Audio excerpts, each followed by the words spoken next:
최근 연예계가 각종 이슈로 몸살을 앓고 있습니다. 성적대 의혹부터 불법 촬영물 유포 사건까지 부정적인 뉴스가 쏟아져 나오고 있는데요. 연예계를 덮친 대형 스캔들로 인해서 엔터테인먼트 시장에 찬바람이 불고 있습니다. 오늘 뉴스 시간에는 이 엔터주의 현재 상황을 진단해보고 향후 전망에 대해서 이야기 나눠보겠습니다. 증권부의 조영근 기자 나와 있습니다. 저희가 지난주에도 한번 다루기는 했었는데 계속 여파가 이어지고 뉴스들이 쏟아져 나오다 보니까 엔터주들 상황도 좀 좋지 않지 않습니까? 얼마나 영향 미치고 있는지 한번 정리부터 해보죠. 네, 말씀하신 대로 이제 사건 자체가 충격적이다 보니까 이제 후폭풍도 엄청난 상황입니다. 그러니까 국내 유명 연예인 다수가 이제 정말 경악할 만한 사건에 연루됐다는 소식에 국내는 물론 해외까지 정말 떠들썩한데요.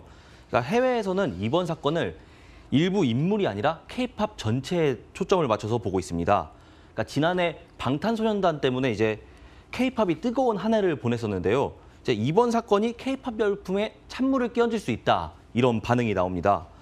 K-팝의 부정적인 이미지가 번질 경우에는 이제 해외 진출을 통해서 수익을 냈던 엔터테인먼트사 입장에서는 큰 충격이 아닐 수 없습니다. 예. 그러면 그동안에 엔터주가 얼마나 떨어졌는지도 한번 보죠. 아무래도 YG 엔터테인먼트의 급락세가 눈에 띌 수밖에 없는데 좀 어느 정도가 시가총액에 빠졌습니까? 네, 말씀하신 대로 YG 엔터테인먼트가 가장 충격을 크게 받았는데요. 이제 경찰이 빅뱅의 멤버 이제 승리에 대해서 내사를 착수한 게 지난달 26일입니다. 그러니까 이때부터 엔터주 주가를 보면은 모두 동반 급락세를 보였습니다. 예. 그러니까 빅뱅의 승리 소속사인 YG 엔터테인먼트는 이날 이후부터 현재까지 약 24%가량 하락했고요.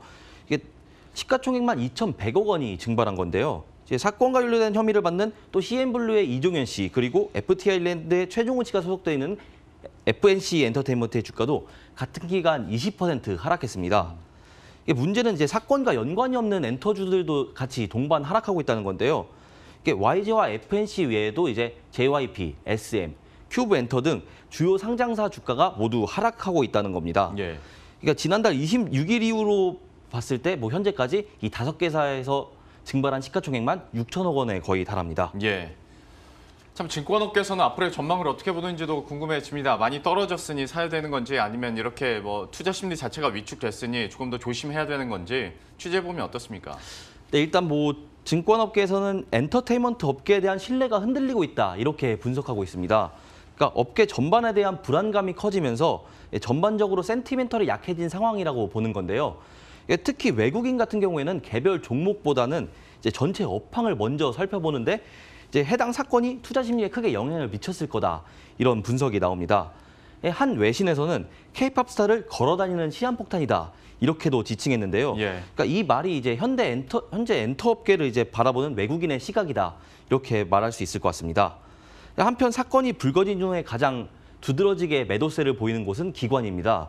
그러니까 기관은 지난달 26일 이후에 YG에서 700억 원이 넘는 순매도를 기록했습니다. 승리가 피해자로 전환된 지난 10일부터는 이제 매도세가 더 거세졌고요.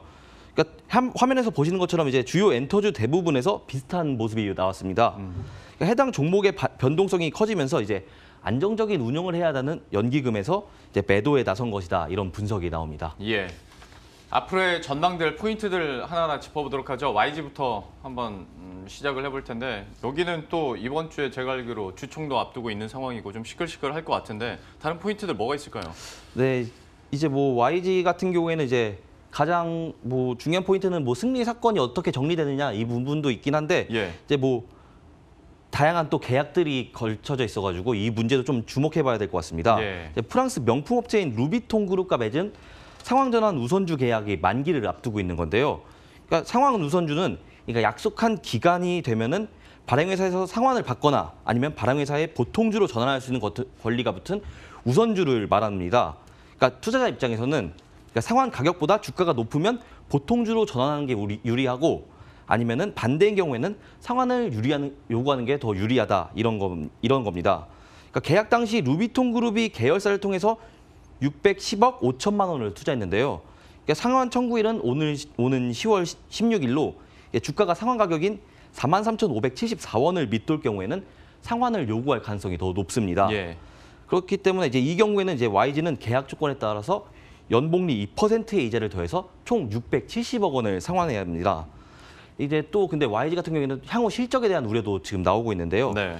당분간은 블랙핑크에 기댈 수밖에 없는 상황이다. 이런 말이 나옵니다. 그러니까 올해 빅뱅 멤버들 대부분이 이제 제대를 앞두고 있지만 이제 공격적인 활동을 하기에는 좀 어려움이 있지 않을까 이런 전망이 나오는 겁니다. YG 이렇게 정리해봤고 다른 엔터사들 같은 경우에는 상황이 어떻습니까? 네, 일단 전문가들은 이제 대부분 엔터주가 비슷한 상황을 당분간을 보일 것이다. 당분간은 이제 비슷하게 뭐 변동성이 커진 상황에서 주가가 아래 방향을 향할 것이다. 이렇게 보고 있습니다. 예. 그러니까 해당 사건의 여파가 연예계 전반으로 번지는 모습이어서 이제 사태가 진정되기 전까지는 이제 큰 반등을 기대하기는 어렵다. 이런 분석인데요. 그래도 향후 진정 국면이 접어든 다음부터는 이제 종목별로 이제 차별화된 장세가 이어질 수 있다 이렇게 보고 있습니다. 뭐 SM의 경우에는 이제 차세대 모멘텀이 부재하기 때문에 좀 힘든 시기를 보낼 수 있다 이런 전망도 나오고요. 그래서 이제 증권사 리서치 센터들도 이제 SM 주가를 조금 하향 조정하고 있는 추세입니다. 하지만 반면에 이제 JYP 같은 경우에는 트와이스와 있지 등 이제 다양한 뭐 걸그룹들 통해서 이제 반등 시도에 나설 수 있다 이런 분석이 나오는데요. 뭐 다른 엔터사와 비교했을 때 지난 4분기에도 JYP는 홀로 호실적을 기록한 만큼 좀 견고한 모습을 보이고 있고 또 신인그룹 있지가 성공적으로 데뷔했기 때문에 향후 모멘텀도 확보하고 있다 이런 분석이 나옵니다. 예. 지금까지 조영근 기자와 함께했습니다. 잘 들었습니다.